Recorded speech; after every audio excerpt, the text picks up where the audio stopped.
This is Agriculture Today, and I'm Shelby Varner with the K-State Radio Network. Roger McEowen, K-State and Washburn law professor, begins today's show as he talks through a few of the topics that made his top 10 list for agricultural law and taxation in 2024. Continuing the show is Kansas Forest Service's Eric Ward as he discusses a cost-share program that is administered by the Kansas Forest Service while also highlighting the impact of volunteer firefighters. The Beef Cattle Institute's Brad White ends the show with special guest Bob Weaber as they talk about selecting bulls for replacement heifers and certain things to pay attention to. That and more is coming up ahead.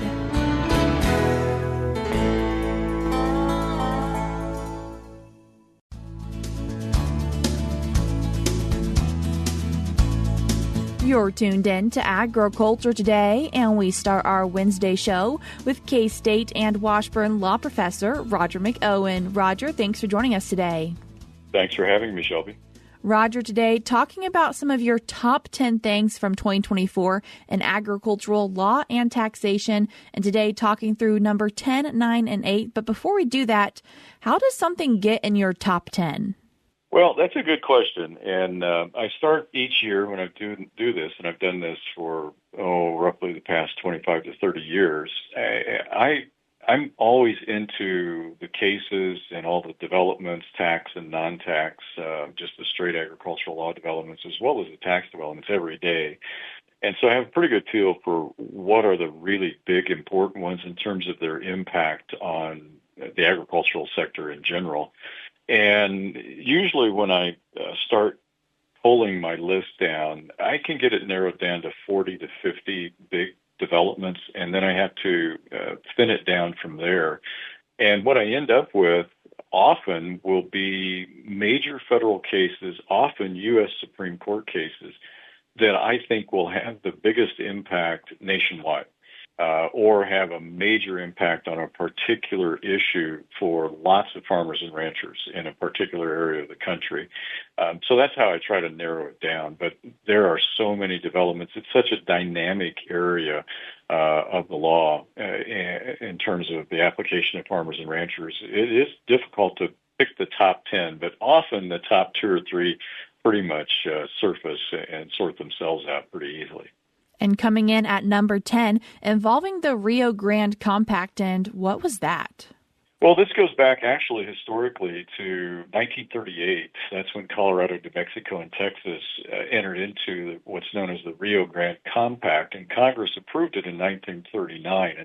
And that was an agreement where the states were equitably apportioning the waters of the Rio Grande Basin amongst them. And under that compact, Colorado committed to deliver a certain amount of water to the New Mexico state line, and they also put in, at that time, a minimum quality standard. And back in 1939, when the compact was approved, of course, there wasn't as much groundwater pumping as there is now. Agriculture has developed. There's been other developments in the area, and that impacts the surface flow in the Rio Grande. And actually beginning back in the 1950s, that groundwater pumping significantly increased. Well, it's that interconnectedness between the surface water in the Rio Grande and the groundwater that decreased the actual amount of the surface water in the Rio Grande Basin that flowed to Texas. And so you fast forward several decades, and in 2014, Texas sued New Mexico for allowing the Rio Grande's water reserves to be channeled away for its use, which deprived, Texas claimed, of its equal share in the river's resources. And this got into litigation, of course, and in 2018, the federal government said, hey, we need to be a party, and the Supreme Court agreed to that because a certain amount of that water was to go to Mexico under a treaty.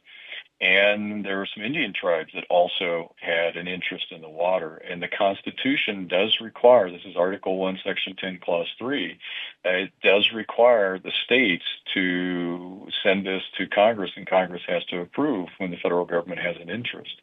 And did this couple of states get in trouble for not getting it through Congress? Yeah, they kind of ignored what the Supreme Court said in 2018, and they went ahead and came up with their own revision, their own revision to the compact, and they changed some of the diversion points and so forth. And the federal government objected to that. And it went back before the U.S. Supreme Court. And in 2024, the U.S. Supreme Court said, you can't do that, states. We told you in 2018, you've got to involve the Congress. And they didn't do so. And the states thought they could do this without congressional approval. Of course, they want the rights to be able to allocate that water amongst them. And the court said, no, you can't, because the federal government does have an interest in that water. And so where are we at in 2025 with this case? Well, we're back to a special master. What happens in these cases, these don't go to juries. This is set up such that you have an individual, an expert, and here it's a retired federal district court judge or federal court of appeals judge that's designated as the special master who acts as a one-person jury to try to figure out what is a proper allocation of this water. And so the court assigned this case to the special master, and then he'll provide his findings, and those findings then will have to be presented to Congress to act on. But that's where this is at. And I really think this is a big deal across the country, Shelby, because a lot of the water compacts are going to be amongst states in the western part of the United States where it's more arid. And in a lot of those areas, you have federal lands and you have interests of the federal government. So these states are not going to have the ability to just enter into agreements on their own. They're going to have to get congressional approval. What came in as number 9 of your top 10? Number 9 is the Public Lands Rule, which the Bureau of Land Management, the BLM, published a new rule in May of 2024, and it's part of the previous administration's effort to conserve at least 30% of U.S. lands and waters by 2030. And it's projected to apply to about 245 million acres of public lands, which is about a tenth of all U.S. land area. And really, the bottom line on this one, Shelby, is that it would restrict grazing rights on the federal lands. And so it has created quite a firestorm out west because it really prioritizes land conservation through restoration and mitigation by restricting grazing on public lands. And it's the ranchers out west that need access to the public lands to run a profitable business. Again, this is because the federal government owns so much of the land out west, and grazing rights are important on those public lands. So this is tied up in the courts. There are multiple court cases that have been filed challenging these rules. So how does this move forward? Well, we'll see. We'll see what the courts say on this. There's several cases that have been filed, big cases out in Utah, as well as in Wyoming, and also in Alaska. So we'll get different court rulings on this. Plus, we may see a change in the emphasis of the federal government on this. They may pull back the rules in 25 just with a change in administration and a change in policy. So we'll see what happens. And number 8 of the top 10 are takings cases that went to the U.S. Supreme Court, and the first one involving a highway that was put in. Yeah, these takings cases, these are big, and really all these developments 10, 9, and 8 deal with property rights in one way or another. And we had a series of important takings cases in the late 1980s and early 1990s. And 30 years ago, I was talking a lot about property rights. And we had 2 more of these cases this year that follow up on those 3 that we had over 30 years ago. And the first case was out of Texas. We had a farmer that had his farming operation, his ranching operation down on the Gulf of America. And the state of Texas came in and redid a road. And in their process of reconstructing a highway, they ended up turning that highway into a dam. And so when the tropical storms occurred, the water would no longer drain into the Gulf. And it left his farm flooded for days. It destroyed his crops, killed his cattle. And they sued, the farming family sued the state of Texas to get paid for the taking. And the state of Texas says, well, you can't sue us because that clause is not self-executing. And so they end up in federal court, gets all the way to the U.S. Supreme Court, and the Supreme Court said, well, yes, they can. It's not really a taking. It's called an inverse condemnation action brought under state law. So they do get their day in court on this one to get compensated for the damage that the state allegedly caused them. And so they haven't had their day in court and haven't figured out what that's going to look like yet? Well, they're trying to settle that with the state, and the issue is what are the damages that they're owed. But they will get something out of this. And what was the second case involving takings? Well, the second one was out in California, and this was an individual that wanted to build a modest residential home kind of midway between Sacramento, California, and Lake Tahoe. So maybe some listeners have been driven on that route. It's very beautiful. And the county said, well, that's fine. You can build your home there, but we want $24,000 from you as a traffic impact mitigation fee before you can put your home up. And this was just going to be a manufactured home on a lot. This was nothing fancy. But he paid the fee and then sued to challenge its constitutionality under the Fifth Amendment. The U.S. Supreme Court unanimously ruled in its favor. And they said, these types of exactions, the government cannot do. That is a taking, and you can't do that. So he's going to get his money back, that $24,000. What does this case mean for others? Well, it means that local governments can't overreach and attempt to generate revenue. And this is just an extraction, an extra fee that they laid on, basically saying, yeah, we'll give you your permit to improve that lot, put your home on there, but we want a traffic mitigation fee. And no, the takings clause applies to that. You're taking their money without any type of benefit coming back. And so that is impermissible. Roger, I appreciate you taking the time to join us today. Again, thanks for having me, Shelby. Appreciate it. That was K-State and Washburn law professor Roger McEowen. I will link his blog article with these top 10 stories from 2024 in today's show notes on agtoday.net. We're cutting to a short break now on Agriculture Today, but stick around because we have more for you up ahead.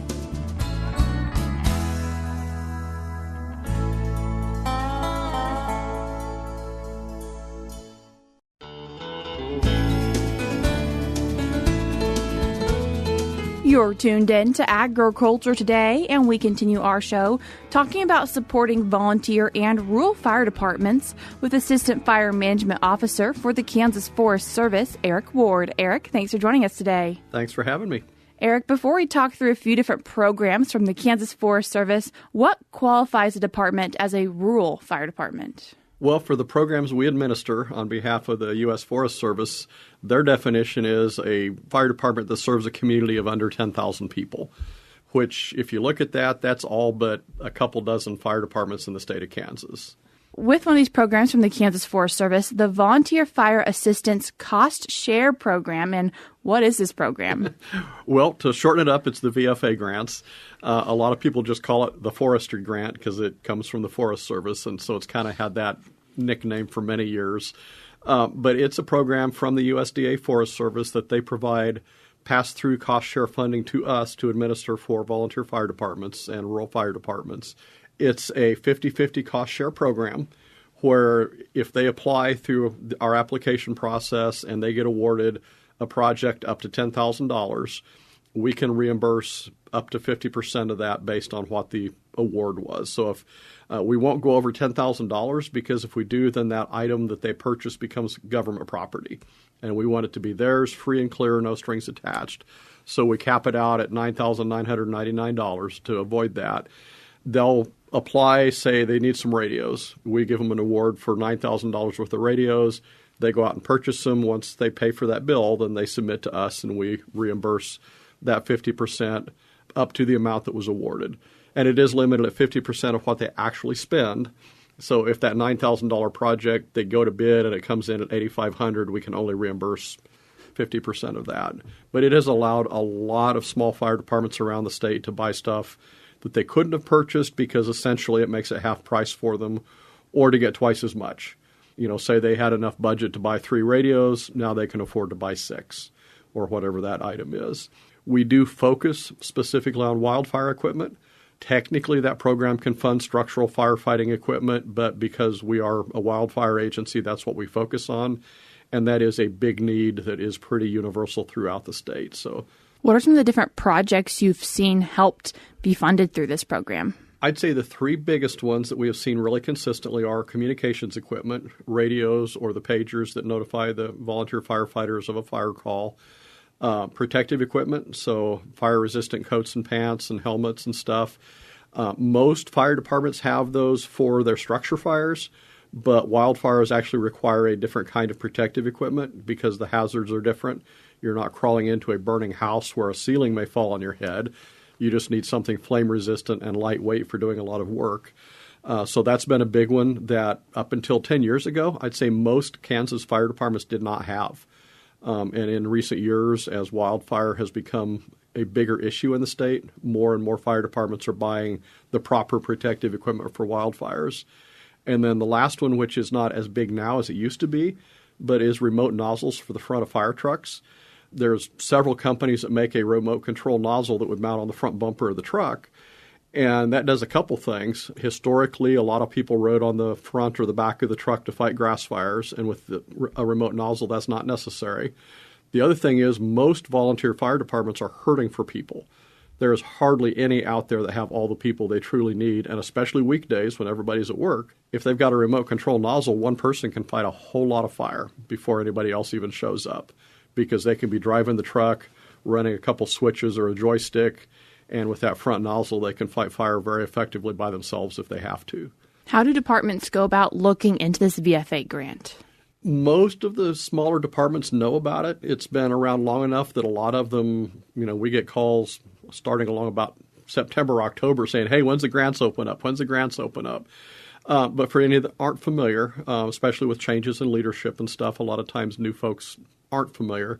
We have all the details on our website. So if they go to kansasforests with an S on the end.org, on the left there's a menu option for fire management. And once you click on that, one of the sections in that page is cost share programs. And you click on that and it takes us to this and a couple of other cost shares that we have potentially available. What are some of those other programs potentially there? The other big one that I think is on there currently is the Community Wildfire Defense Grants. And that, I believe, the process is closed for this year, but will open again in the future. That's part of some of the spending bills from prior years that a lot of federal money coming down to state and local level to help communities establish community wildfire protection plans. And then if they have a CWPP, a Community Wildfire Protection Plan in place, they can use that same grant program to apply to actually get work done. So if a community identifies that, say we've got a whole lot of brush in this city park that if it catches fire is a threat to the neighborhood, they can actually apply for funding to get work done to clean up that brush or to create fire breaks or whatever types of projects need to be done.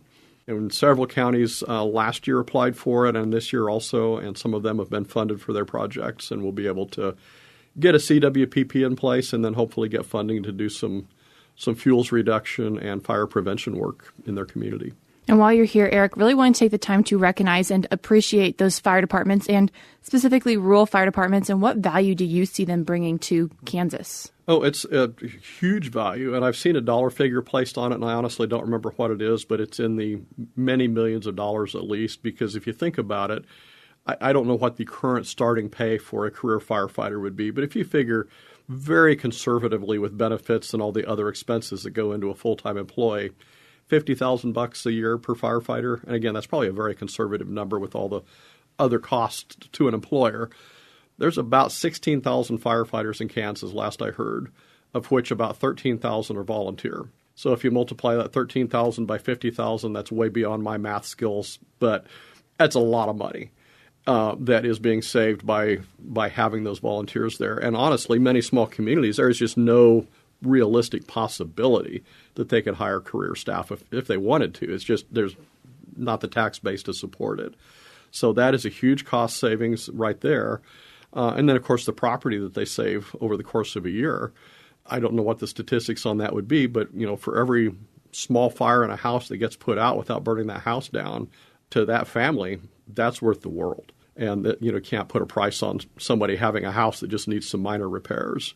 Or, looking at wildfires, that grass fire that gets put out without burning through a neighborhood, or with, that fire in the early summer that gets put out without burning up that farmer's entire crop production for the year. Those are priceless to those individuals. And again, most of the firefighters in the state, when you get out of the 15 or 20 largest communities, are all volunteer firefighters. How does someone maybe go about becoming a volunteer firefighter or looking into it if they're interested? That's a great question that every department in the state would like them to do. Like I mentioned, there is hardly a volunteer fire department out there that isn't needing more help.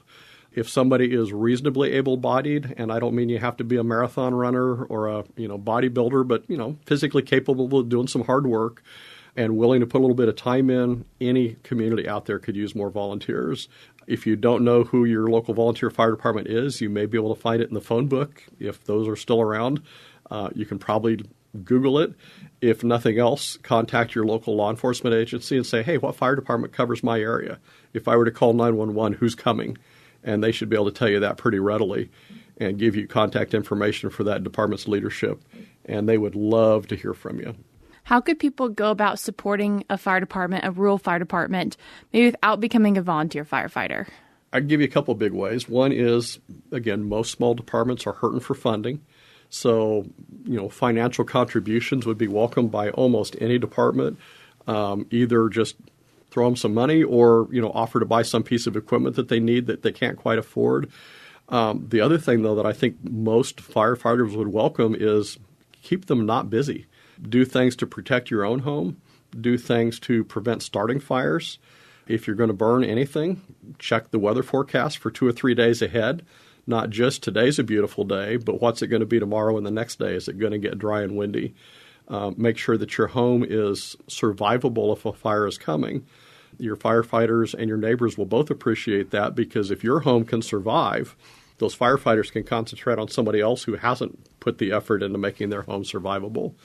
So having some of the brush and stuff cleared away from your home, gutters cleaned out, access for the fire trucks. Can a fire truck get up your driveway? If you have a rural home with a long driveway and a beautiful archway over the entrance to the driveway, can the fire trucks get in? I've seen some beautiful ones that I wouldn't put a fire truck through, and that's not good for your home if you need them there. So all of that stuff to make their job as easy as possible, and they will appreciate that. Eric, as always, if people want to find out more information about these programs or anything from the Kansas Forest Service, how can they do that? Well, obviously our webpage is one source. We have a significant social media presence. So Facebook, Twitter, or X, or whatever it is now, I think Instagram, all of those, we have public information folks putting all kinds of information on.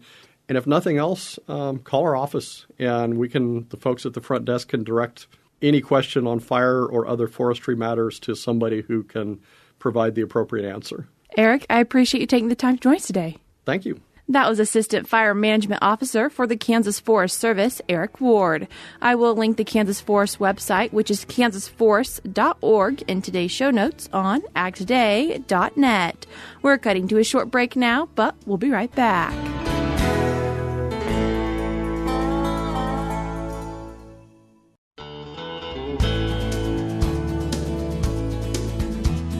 We end our Wednesday show on Agriculture Today with part of the Beef Cattle Institute's Cattle Chat podcast with Brad White and special guest Bob Weaber. Let's say I'm buying a bull for replacement heifers. What are the importance of ribeye area, marbling, carcass traits, or performance traits like average daily gain in that selection process for my replacement heifer bull? Yeah, I think that's a great question, and one that I think many people are starting to sort of try and disentangle a little bit. And it really hits back to a comment about the importance of understanding your marketing endpoint, right? So that'll help determine what traits are important, even because the cow contributes half of the genetics to the calf stream, where to select. But I'm becoming a bigger proponent of, over time, of the idea of this separating the maternal and terminal mating decisions in our system where possible. So I know in small herds that's really difficult to do unless you go buy replacement heifers and use a terminal bull on everything. Then it's really easy. But if you're in a sizable herd and you're going to breed cows to keep replacement heifers, making a very targeted decision and using a selection index that's focused on cow productivity is really helpful. But the core things here are adequate calving ease, probably modest levels of growth, and let's say maybe breed average or better carcass merit, just thinking about the long-term sustainability of our business. So I think including those traits is important as you think about it, especially and back to the maternal herd versus the terminal herd. But in my maternal herd, I may be selecting, especially for my heifers, things like low birth weight or calving ease. Are those things compounded over time? So if I save those heifers out of heifers that were bred to calving ease bulls, does that become problematic? Yeah, it can, because you can select into these heifers that maybe are a little frailer kind of made. So the genetic relationship between calving ease direct and maternal calving ease is negative, which is kind of surprising sometimes to most folks. But that means easy calving heifers have over time sequentially lower maternal calving ease. And so you've got to kind of balance those two. And so figuring out and selecting for bulls that have to make replacement heifers that are adequate in terms of calving ease direct, but maybe not extreme in calving ease direct. And so many breeds have made such dramatic improvement there that, most breeds, even breed average bulls, are pretty close to suitable for using on heifers and give you adequate levels of growth and performance. So I may not have to go to an AI sire to get the types of traits that I want. Is that what you're saying? True, but in the replacement heifer decision-making process, use of AI and particularly gender sort semen to build targeted replacement heifers can be a really effective tool. And then you allow the rest of the herd to be mated in a kind of a terminal system. So you've used technology to manage your breeding strategy and achieve that separation of maternal and terminal mating decision. So when I'm going in to pick out those bulls, and I'm going to go back to, so are you focused on more of the calving ease, low birth weight, or do you also incorporate some of those other production traits to mate to my replacement heifer? To mate to your replacement heifer. So in that case, calving ease is still a primary concern, but I think there's enough opportunity in many breeds today. You don't have to single trait select calving ease, and we certainly don't need in many breeds, 19 or 20 calving ease EPD.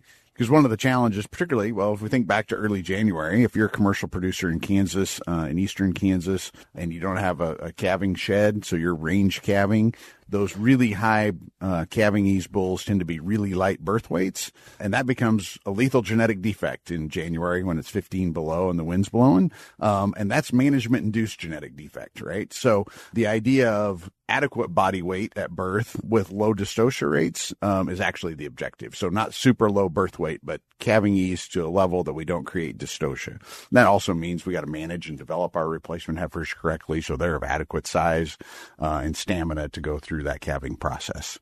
Once again, that was Bob Weaber on the Beef Cattle Institute's Cattle Chat podcast with Brad White. I will put a link in today's show notes on agtoday.net if you'd like to hear this full podcast episode. That's all we have for you today on Agriculture Today, but we'll be back with more for you tomorrow.